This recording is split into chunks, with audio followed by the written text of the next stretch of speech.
Welcome to We the Game Changers. I'm Beth Knox, President and CEO of the Seattle Sports Commission.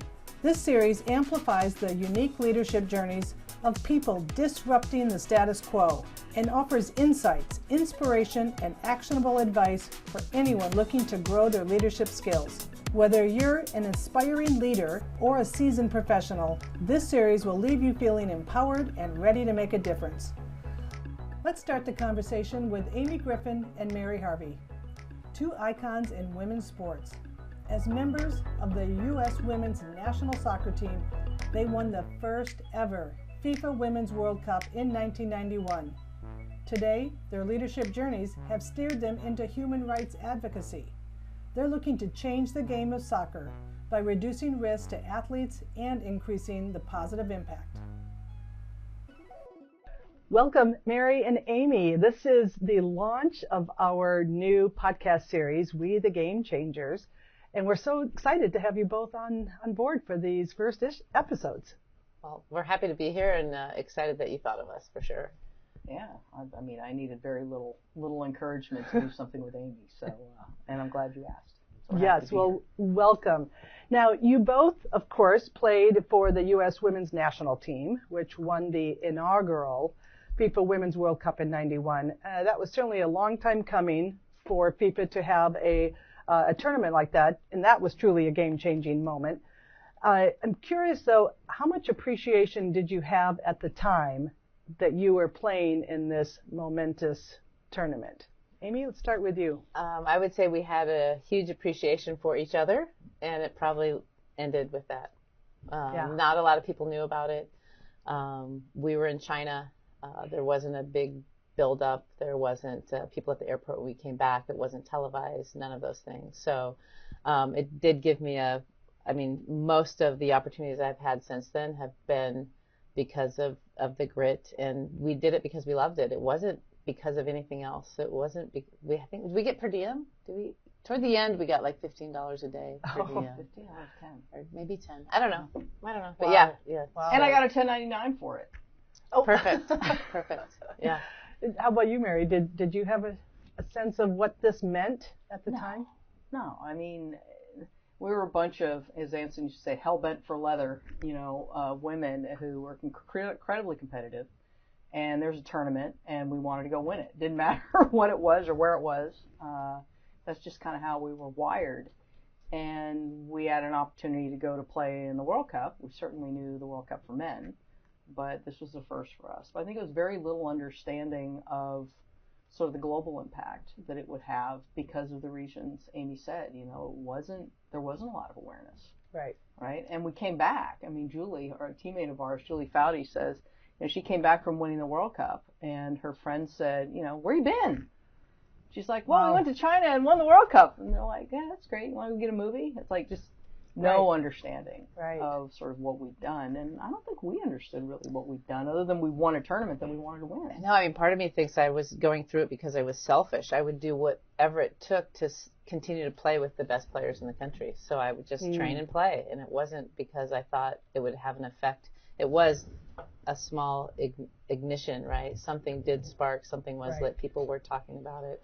Pele was at the game, and he was solely responsible for starting sort of the women's organization in Brazil because they saw the likes of Michelle Akers and Karen Gabera and April Heinrichs. Yeah. And he didn't think he'd ever see anything like that. So it started something, for sure. So to that point, was there a time later when you could look back and say, whoa, that was the spark? And did that influence any of your choices of your career paths at that stage? For me, it is an honor to represent your country. And in any aspect of life, whoever gets the opportunity, the best in the world at anything, right? And so I think that motivation was my drug. And so, yes, it sparked. I was this not very confident, afraid of my own shadow when I'm off the field, to a very outgoing, lively, animated person on the field. Mary can attest to that, right? And I wanted to feel that more often. So I felt like that's where I could be myself. And off the field, I was a tomboy. And off the field, I was, again, afraid of my own shadow. So that was my motivation, was whatever I need to do to not be made to feel like I don't belong here. And we were made to feel like that quite a bit. You're lucky you're here. I really went out on a limb for you. If we went to coaching school after that, it was like, you shouldn't be here, but I had to pull some strings. I'm like, my experience is the same as all these 37 other guys. What? Right. But I literally felt like that was how I should be treated. Like, I'm so sorry. Thank you so much for letting me in. I know I don't belong complain. Here. Yeah. So it wasn't until, I'm embarrassed to say how old I was when I was like, wait a second, that was wrong. Like, and so now I'm making up for lost time. Right. Making up for I think that could be said for a lot of us at our age, and hopefully the younger generation doesn't have to wait that long to feel like I do have a place. And they do know it's wrong. Yeah. Right. Yeah. Mary, how about you? Well, I'll be a little bit more philosophical maybe. That period of time, I think three important things happened. The first one is a real sense of self and an understanding. I mean, when you get put through something like a World Cup final or a World Cup where it's win or go home, right? I mean, group stage is one thing, but then it's win or go home, and you've been through this whole experience with a group of other women that mean a lot to you. You learn things about yourself, and particularly when things don't go well. And it was a real blessing for me to discover things about myself that I didn't know were there, but that you only really ever learn when you're put in sort of extreme positions like that. So I learned really good things about myself. I learned that when things are really hard, I show up, or when things are there's a lot of stress or there's a lot of fear, I'll perform. Like those sorts of things to just know about yourself is really valuable. The second thing is really a sense of the team's mission. I would say in those years we were really kind of laying down the DNA of what it meant to be part of this group of women. And there was a big mission part of it, which is, whatever group that comes after us, we don't want them to have to deal with the same issues that we did. Right. Like they could have different issues, but they should be like not the same issues that we've had. So hopefully if we can deal with these issues now, Joy Beefeld at the time, but then Joy Fawcett, starting a family and the whole going through that journey of what does that look like in terms of support for mothers who want to be a player and a mother at the same time. So those sorts of things we were navigating, but the point of all of that is to say that a part of the team ethos from back then was what's the mission of this group while we're here that we're leaving behind for the next group to pick up and then they advance it. And I think that's been consistent for the entire time that we've seen, including now with equal pay, right? They're still advancing the ball. We couldn't even approach equal pay back when we were playing. So we were making these steps that made sense for us. Sure.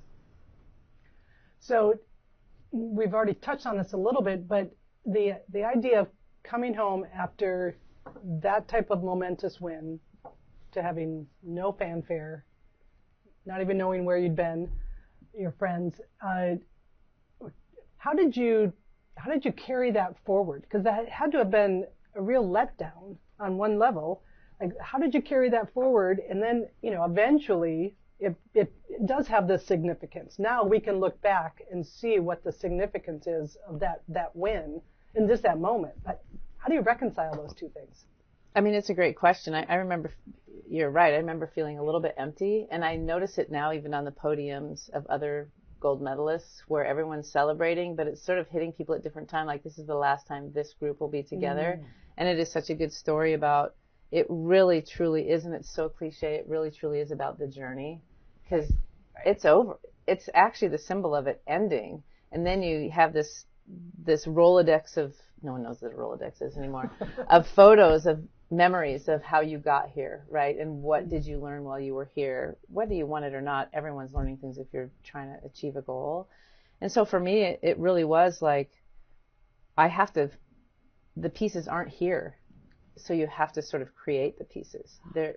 And I felt like that was, you had to get creative, and you had to, and I'm sure these questions will keep coming up, but that allyship of that team that grew, right? You need more than a mentor, or, and I need to help more than a mentee. I feel like that's sort of unrealistic. You need this allyship, and then it grows, and that's where the power lies. So it was finding and creating your pieces that you need to carry forward, whether it was creating more opportunities for young girls, whether it was having coaching opportunities, whether it was talking to a lot of the great guys that also did support us to say, hey, we need you in this game as well. I grew up here in Washington, and I wouldn't have any of the opportunities if it weren't for the men that saw the good in what we could provide and that we deserved the same experience and coached us. And Washington is probably one of the best places. I talked to other people, and I thought everyone had that experience. And I'm like, wait, you didn't get to do that? Oh my gosh, I'm so sorry. This is a special place. Yeah. Mary, was your experience different? There was definitely a letdown, right? And especially because the team was very quiet in 1992, kind of picked up in 93, 94. It definitely picked up. And then there was, I played a little bit longer with the team. Amy started earlier and ended earlier, and I started later and ended later.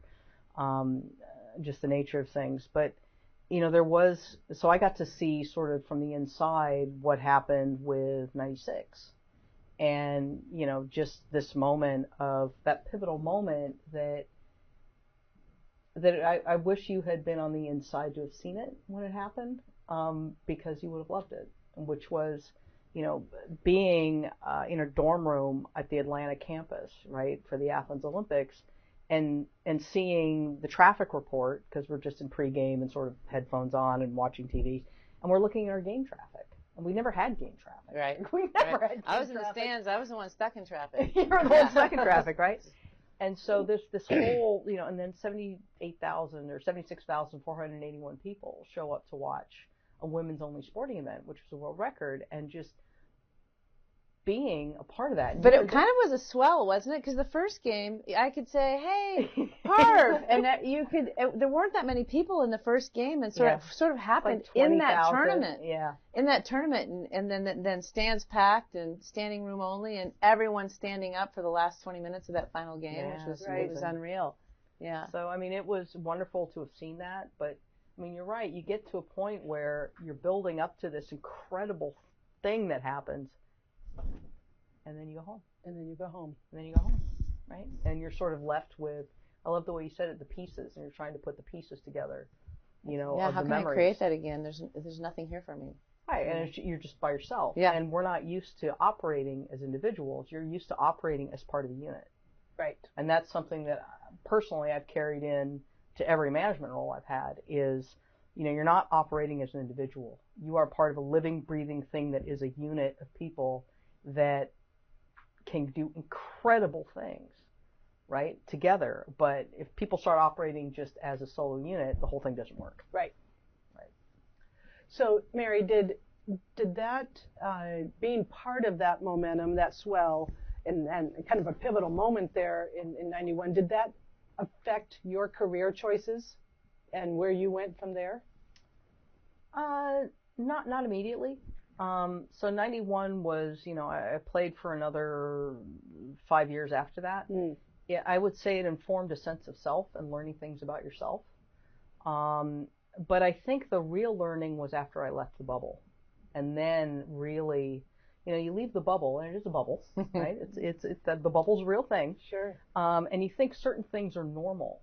And you don't realize that when you're outside of that bubble that there's a different reality about leading and motivating people and how different people's concept of what teamwork is and working together. And there's all this variation versus when you're in the bubble, there's not variation. This is it's very clear. And if it's not clear, then people don't last long. Right. Right. This is how you're selected. So, I would say that it really, the years directly after leaving, and I was in business school. I went right from the Olympics. Okay. 3 weeks later, I'm in business school.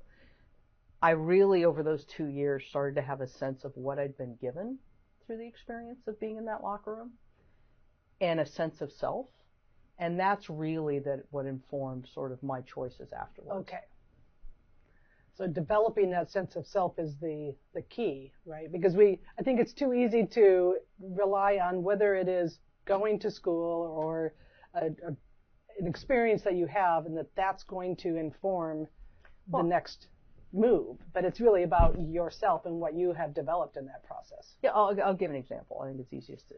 So, when I've, in later life, I've worked with executive recruiters. Mm-hmm. And when I talk to an executive recruiter, they'll say, listen, if I have 5 CEO candidates in a pile, and one candidate has NC2A Division I or whatever experience or has been a professional athlete, that name's going to go in the CEO candidate pile, right? They're going to, right?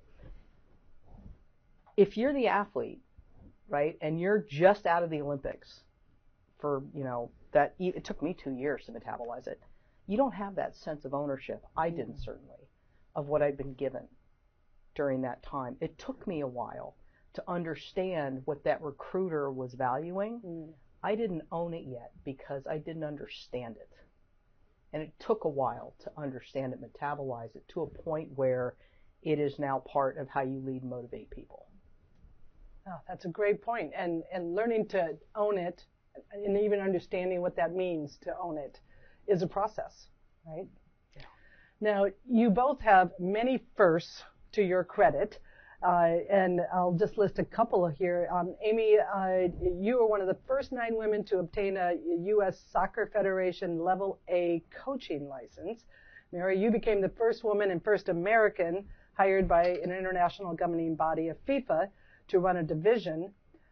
Amy, let's start with you. Was there a moment in that time period when you realized that you were a game changer? Or did it? No.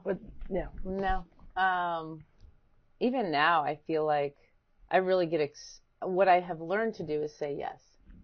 And that has helped me be a lot braver, a lot more courageous, and has given me, it's actually given me more than I could ever imagine. Where I used to, I was at University of Washington for quite a while, and I just hide behind Leslie Gallimore, and I was first, and I didn't feel like it would be worthy for me to have a voice or whatever. And then when I step out of my comfort zone and say yes to the deaf team and get my coaching license in a not healthy environment at all, but to not change who I was, and I did, this is embarrassing, but my first license, I started to behave like the men in the group so that I could be not an outcast. Right. I would swear, and I would tell a dirty joke, and I would ask to go. And then I hated how I felt after that, right? So I had to learn quite a bit sort of on the fly. But again, it was my motivation from 91, or even from the opportunity to play as a youth player and how much I loved it. My motivation and inspiration turned to routine, I guess. And I think when it turns to routine and you don't need anyone to motivate you, or you don't need to feel like you have to pump yourself up or get brave to go to coaching school, you're just like, this is who I am and take it or leave it. It became my new routine. I think that was the biggest part of growth for me, and I hope other people kind of understand that too, right? Even as a coach, my job actually is to coach you. It's not to inspire you every day.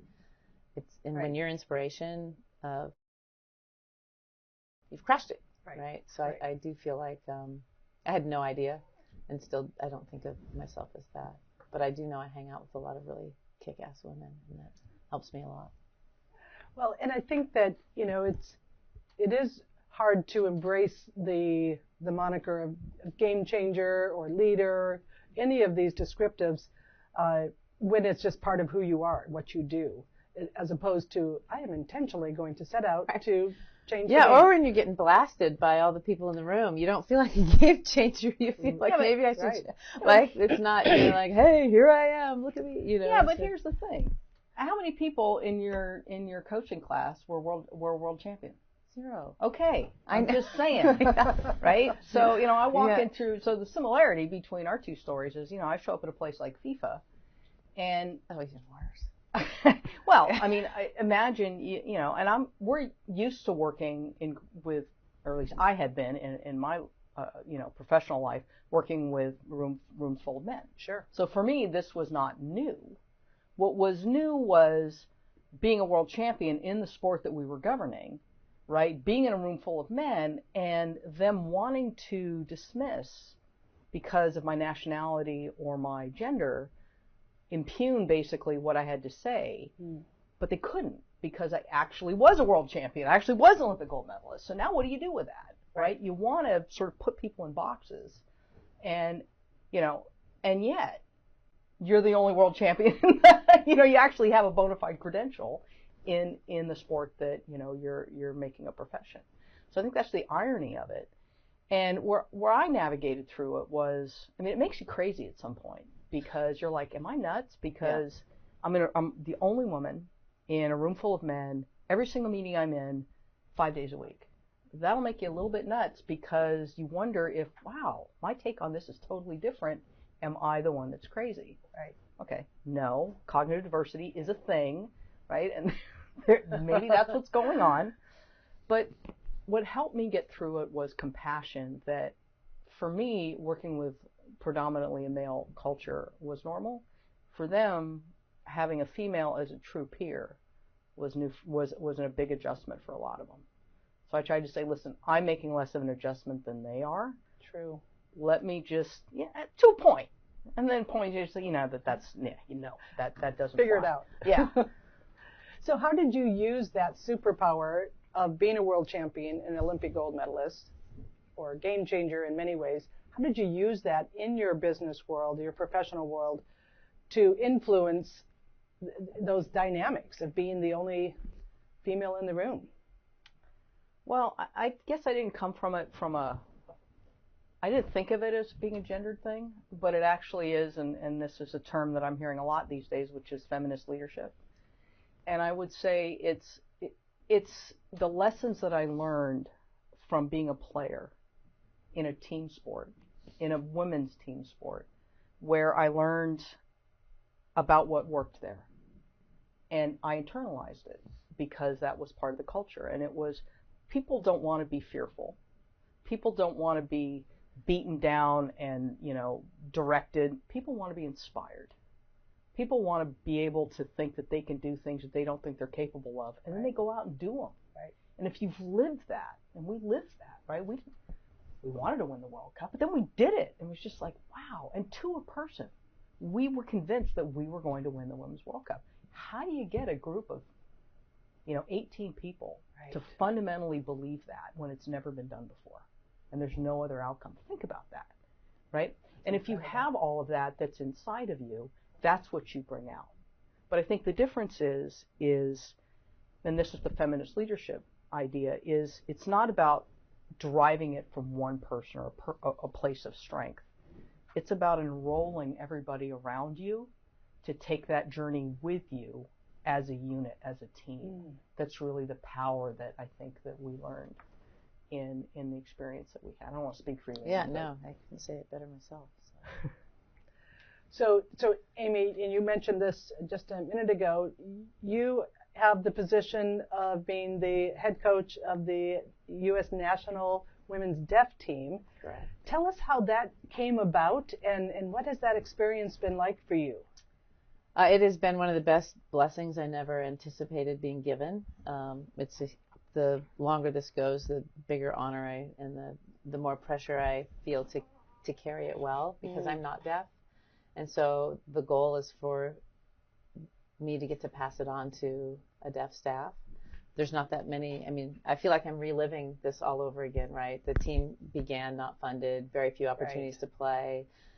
Joy Fawcett is the assistant coach, and we just felt like we were at home again, right? Oh, here we go again. It's back in 91, where we have to kind of create this environment that they are deserving of, is pretty much it. And I'm not sure why I was asked. I do have a cousin who has a son, my second cousin, who's deaf.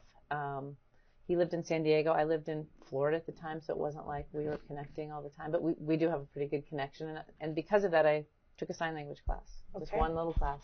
So apparently someone said she knows sign language, which is far from the truth. It's ASL, but the team calls it Amy Sign Language, not American Sign Your Language. Own special. So it's pretty much how we roll. And I said I would volunteer for a year, which would get them through the World Cup in 2016, right? Okay. So it was started in May. The World Cup was, the summer of the following year, and it will be 10 years this May coming up. So congratulations! Yeah, and you've won the World Cup. We've won a couple World Cups and a couple Deaf Olympics. All of them. All of them. Yeah. Okay, just that's incredible. Well, yeah, it is, and you're burying the lead there, Chief. It is. Yeah, no, it's.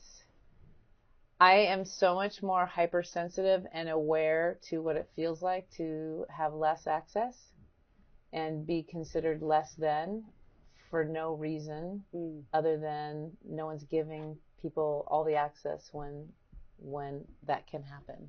Right. So, yeah, so it has been, I've become a better leader, I feel like, and even a person that sees things through a different lens of equality and fairness. And I thought I was pretty empathetic and aware of all those things, but not at the level I am now. Right. So it's been pretty amazing. Yeah. Oh, that's incredible. And congratulations on the wins as well. I have nothing to. I have not kicked one ball in a deaf World Cup yet, so it's all the players. So you mentioned it's changed? It's made you a better leader. Has it changed your general communication in other situations, other work environments? It certainly has. I even in coaching our players at Seattle Reign Academy, I am much better at sticking to the topic.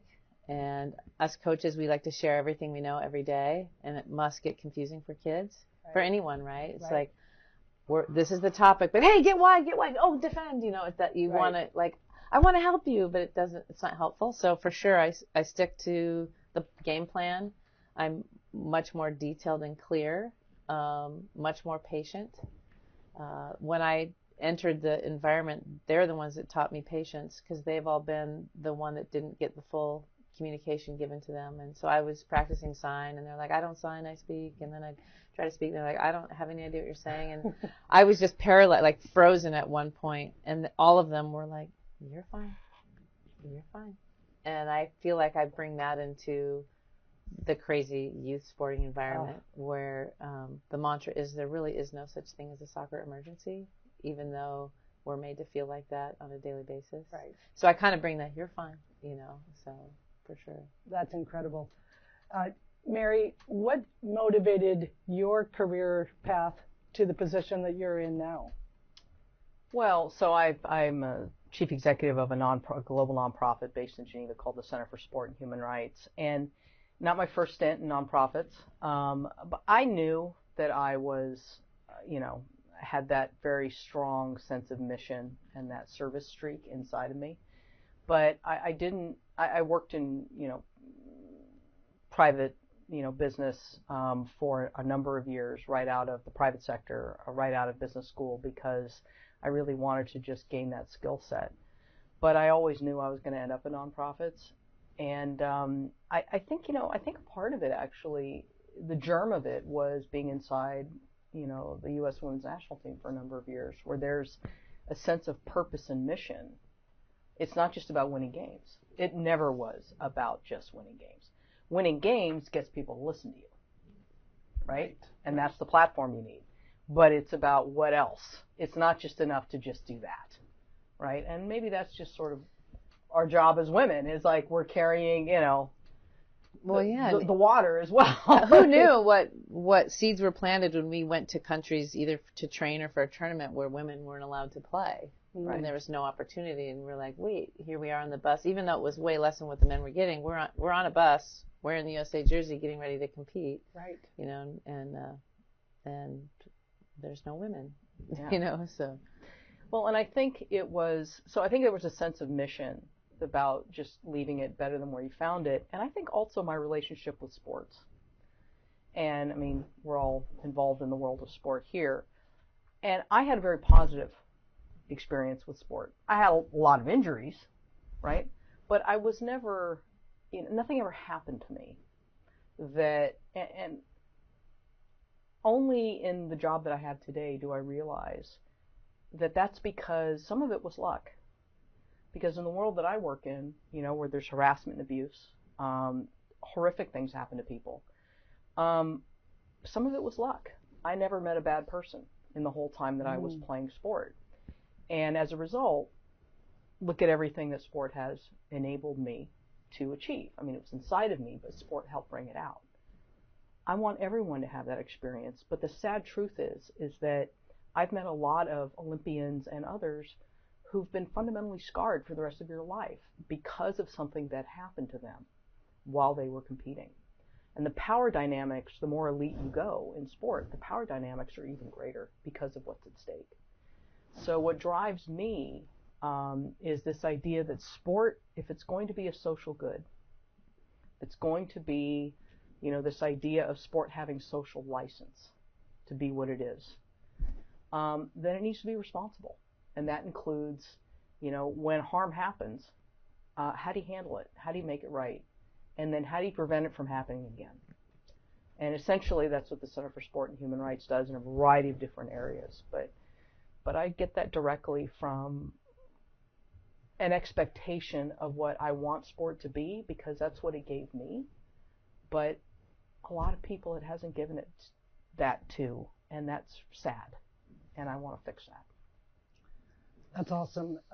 And, just kind of segueing on that, one of the other things that you both have in common is your passion for environmental health and sustainability. Now, Amy, you've picked up a mantle of on the research. yes with the AstroTurf and the impact on players. Can you talk a little bit about that and what work are you doing in that? Yeah, it's a long story, but I'll try to keep it succinct. I had the luxury of working at University of Washington for a quarter of a century, so for 25 years, and in the first 15 years, I knew no young people that had a blood-related cancer, personally. Didn't know anybody, never even occurred to me. And then one of the goalkeepers, and we'd visit children's hospital, nothing changed. I had the luxury of living in the same community, doing the same job, so that was stable, right? Right. And then all of a sudden, when we visit children's, there were people that had cancer that were soccer players that were goalkeepers, and then one of the goalkeepers that I trained on a regular basis, then another goalkeeper that came to our camp on a regular basis. And I thought I was going crazy, and I was like, I'm not going to meet another goalkeeper or another player. And then too coincidental. Right, and then younger kids that I would bump into, or that I'd coached at camp or coached against in an Olympic development program. Again, my job hadn't changed, the area I lived in hadn't changed, but this had changed. And I was like, what's different? And so these two goalkeepers, bald as ping pong balls, were at University Village, and we were out to lunch, and they were like, maybe, one of them said, I wonder if it's those black dots, because we get them in our eyes, and we're down on the ground, and we eat them accidentally sometimes. And I'm like, I'm sure it's safe. That's how dumb I was. And I said, but let me go up to campus and find out more about this stuff, right? And of course I Google what is the crumb rubber. It's tires. Tires are, 2 clicks in, tires are carcinogenic. Tires have, things that cause cancer. You are not allowed to throw a tire away. There's a tax you pay on your tire. Right. And then I went to someone else on upper campus, and they're like, I always thought this would be an issue. I don't know why no one else is talking about it. And so then the list got long enough where I was like, I can't keep this all in my head. I'm going to start making a list. So I'm just on a yellow legal notepad, if I bumped into someone, I would just write the name down and what is your age, and this is crazy. And from that point on, it has gathered the attention globally.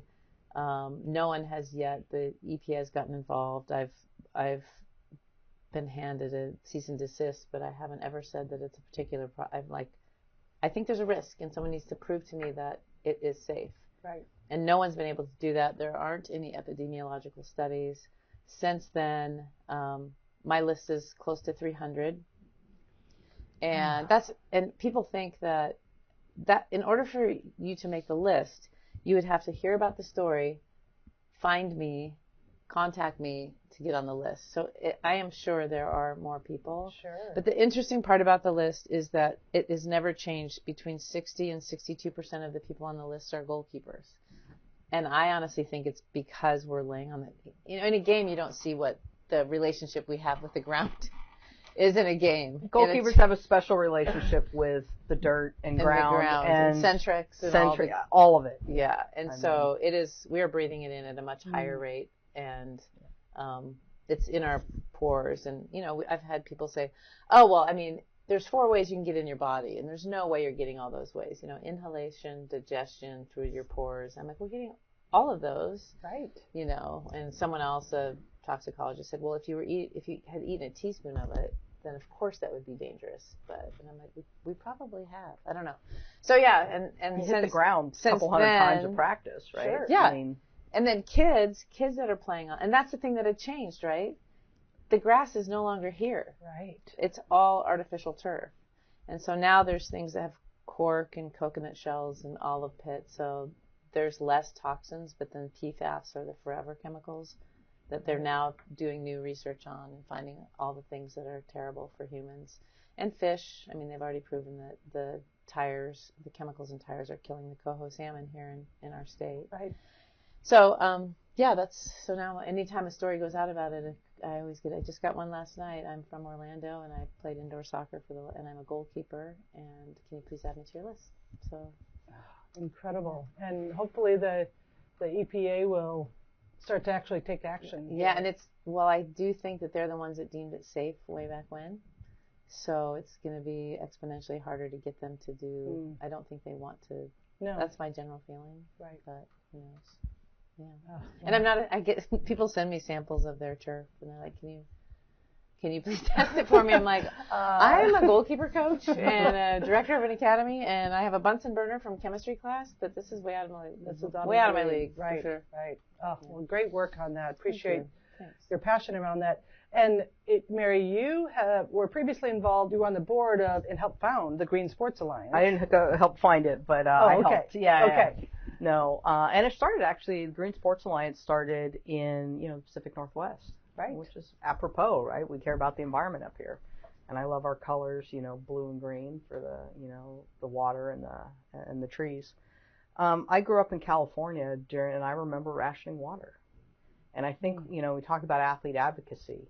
I think when you talk about athletes finding their voice.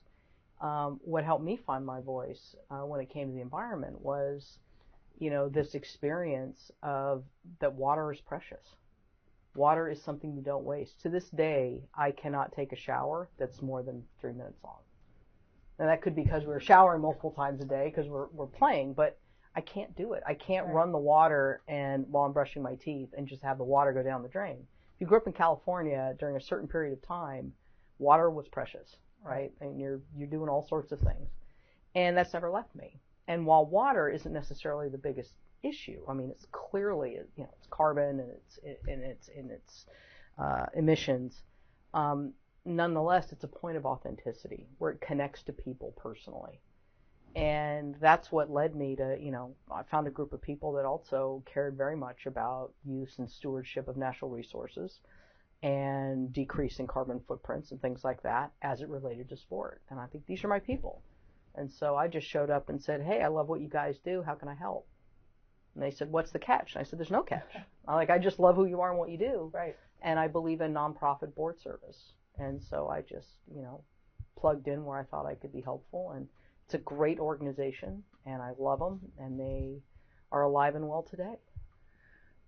That is awesome. And it's a great segue to my question to you both. What do you think the role of social justice is for our athletes today? And I'm thinking especially in light of social media, the volume of it. Where do you see that connection between athletes and advocating for social justice? Is it effective, less or more so because of social media? What are your thoughts on that? At sports in general, who would have thought that the voice of campaigns sometimes begins and ends through the power of sports is incredible, and if used in the right way, I think it can be amazing. And I mean, I guarantee one of the universities around here, all the cancer research centers, hopefully they're not far away from curing cancer, and it'll be in the 12th page of some section. But if the women's soccer team goes to the Elite Eight or the football team wins a game in a field goal, it's like sports are on the front page. Right. And sports, it is a little bit, in America especially, like sometimes I want news of what's going on globally, and it's hard to find it in the U.S., and sports aren't saving lives, but for some reason the community, if I've never played soccer before, but I go to the Seattle Reign game because it's my community's team, right? I think that's how it becomes so powerful, is I get to be connected to something. Right. And so therefore I think it can be extremely valuable, but everyone says sports can be so good for you. and they can teach you time management, and it can teach you this and resiliency and grit, if in a good environment. And I think the same about social media. It can also teach you crazy things that aren't good for people in general and aren't good for individuals and aren't good for others if you're in a terrible environment. So it's sort of how you manage it, but it can be super powerful, and hopefully more and more people use it in a good way.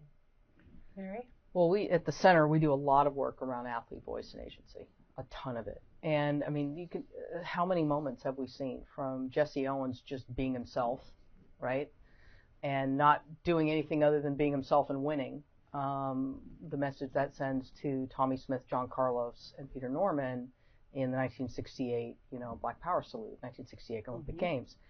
And so, there is a very powerful precedent for athletes speaking up and getting involved in social causes. But there's a huge price that they pay, enormous price that they pay. So if people think that athletes are doing it for attention, I would ask them to say, okay, death threats to Tommy Smith and John Carlos, right? Death threats sent home, like kicked off the U.S. team, sent home. Muhammad Ali, right, throws his Olympic medal in the river when he starts speaking up. Colin Kaepernick, right? And those are just, a few, right? There are many, many, many others. So, we do a lot of work with the UN Office on Human Rights, and the current High Commissioner for Human Rights, a guy named Volker Turk, went so far as to say athletes are human rights defenders. When athletes speak up, right, and they choose to use their voice to peacefully advocate for the rights of others,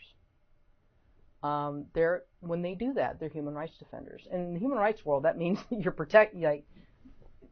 protect human rights defenders, right? So this is freedom of expression fundamentally. There are some, situations where in a sport context you might limit that, right? So you don't want to do something that's going to incite violence in a stadium, right? You can't yell fire in a movie theater.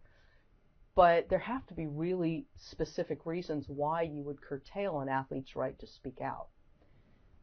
Now, that said, that when they do speak out, it comes at tremendous price, usually, to them, professionally, personally, all those things.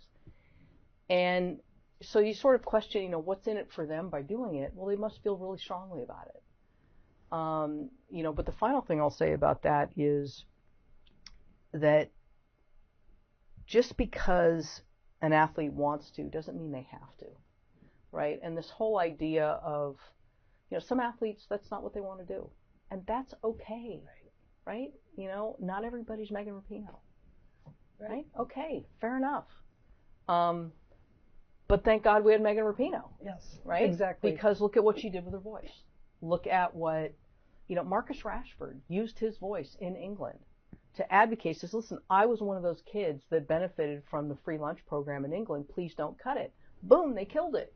I mean, sorry, they didn't kill it. They killed the measure that would have eliminated it, right? So they kept it because an athlete spoke up and said, I was that kid that benefited from it. So, and I guess the final thought is that when athletes do speak up and they say, how should I do it? What should I stand for? I always ask about things that are authentic. And that's why I gave the example of the water. Right. For me, while conserving water isn't the number one issue on climate change, maybe, right? It's carbon and it's emissions. It's authentic to me because that was my lived experience, right? And so that's 100% all the time. That's going to be genuine for me, and I'm going to feel comfortable talking about it, right? As a result. So that's sort of how we advise athletes on using their voice. Oh, that's great. So we're going to wrap up our talk. This has been fantastic, by the way. Thank you both. Wrap up with what I call my game changer questions. So has there been someone, either personally or professionally, who was that game changer in your life that inspired you or motivated you along your journey? People have asked me that before, and I think everyone has played a part in who I've become. Initially, I think of my PE teacher, Miss Kirk, who showed, I think I was the only middle schooler that made the varsity team. I mean, she wasn't easy on me at all. She challenged me. I didn't play a ton, and when I did, she coached me why'd you miss that serve type thing. But I loved it. I loved that I love the harder it got, the better it got, but it was in a healthy way. Right. So it could be that. It could be, honestly, my teammates probably more than anything have allowed me to be brave and courageous, and I'm a pretty big introvert, but I feel so much better when, like I said, it's not a mentor for me, it's an allyship. It's a group of people that have I kind of get lost in their momentum and I'm able to have my own momentum along with them. So yeah. And Amy, I just have to say that I think that for me it feels more impressive for someone who is an introvert, who is not comfortable in putting themselves out there, to actually put yourself out there and to say yes. That's really inspiring to me. If you're an extrovert and that just comes naturally, right? That's a different story. But so thank you for being willing to say yes to so many. This would be one of them. No, thanks for having me. You're very welcome. Mary, how about you? Who is your game changer inspiration? I mean, I draw inspiration. I mean, there maybe were a couple of moments, but I'd say even today, right? And we're constantly evolving, right? We're different versions of ourselves as we age, and there's certain people that just blow me away in terms of their stories and what they've done. Ruth Bader Ginsburg. I mean, God. John Lewis. Yeah. You know, look at the lives of these people. Dr. Harry Edwards. I said my PE teacher, just so you know. Yeah, you did.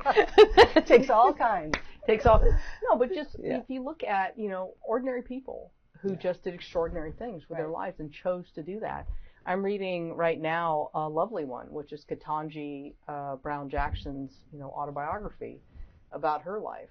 First, Black Supreme Court justice, female Supreme Court justice in the U.S. And just I draw inspiration from people who've just, we all started off kind of having ordinary lives, and then just they unpack sort of what changed for them. And I draw a lot of inspiration from people. And Mary Robinson, I mean, she decriminalized same-sex relations in Ireland. I mean, think about how many different people's lives that impacted. Millions of people's lives over the course of generations that followed. So, I mean, I get a lot of inspiration from people like that who've just chosen to make a difference. So our last question is building off of that. At the core of being a game changer is disruption. And that can often come with resistance or the pushback or isolation, because you're the only one trying to make this difference. Do you have any words of advice or from your learnings over the years? What would you say to someone who is swimming upstream or just swimming alone trying to make a difference in the world? I'm just laughing because I saw one thing on Facebook once where they would introduce yourself by some gendered response that you were given to describe you, like, "Hi, I'm Mary. I'm not likable." Yeah. Or, "Hi, I'm so-and-so, and, I have too many opinions." Or, whatever that description is. I've been called all sorts of things, not your cup of tea, not my cup of tea, to, having too many opinions, to... all these different descriptors. Your strong personality. Okay. If you're a female CEO and you have a strong personality, that means one thing. If it's a male CEO and you say you have a strong personality, actually that's not a problem. So I mean, all sorts of gendered. And I would say my 50-year-old self would say, you know what, I don't care anymore. And to my 30-year-old self, I would say it's going to be fine. Just there's nothing actually wrong with you. Yeah. Right? There's nothing wrong with you. Just be yourself. Keep being you. Be you. Yeah, I would agree, and also say sometimes a lot of times, you never know how the story is going to end.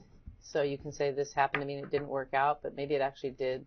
One of those blessing in disguises. You just have to wait a long time for it to play out. And so I would say sometimes the best gifts you can be given is what you don't get. As long as you try, right? And I say that for kids, adults, anybody. Like it's going to be okay. And something better might become a result of it as long as you are true to yourself. And if you think you're on the right path and you're working towards it, just keep doing that. Whether what you envisioned came your way or not, something better might be down the line. So you can't quit.